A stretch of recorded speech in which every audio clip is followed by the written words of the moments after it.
On est lundi soir 4 octobre, 18 heures, et on n'a toujours pas de réaction des chefs de gouvernement européens, et particulièrement du ministre de l'économie de la France,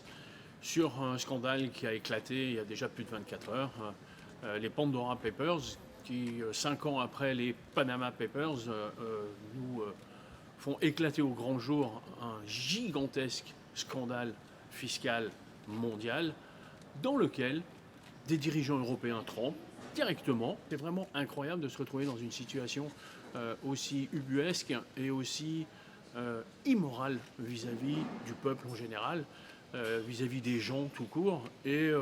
en France, pendant ce temps-là, on est allé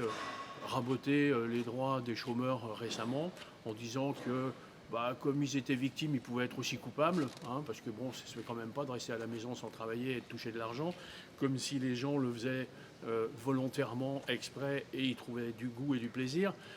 On a raboté les droits des handicapés, puisque la conjugalisation des droits des handicaps a été revue à la baisse. On a raboté les droits aux aides au logement pour les familles. On a raboté, en bref, en gros, tous les petits, les faibles,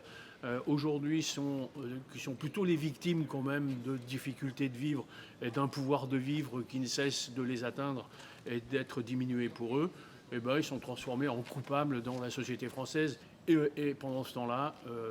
gaiement, les paradis fiscaux fleurissent, vivent, s'engraissent, et on est dans un monde qui devient tellement immoral qu'il ne faut pas s'étonner du désintérêt après des populations, des gens à la politique et à la morale des politiques. Et je trouve que là, depuis 24 heures, un silence aussi assourdissant des dirigeants politiques nationaux, européens et notamment français, ça laisse perplexe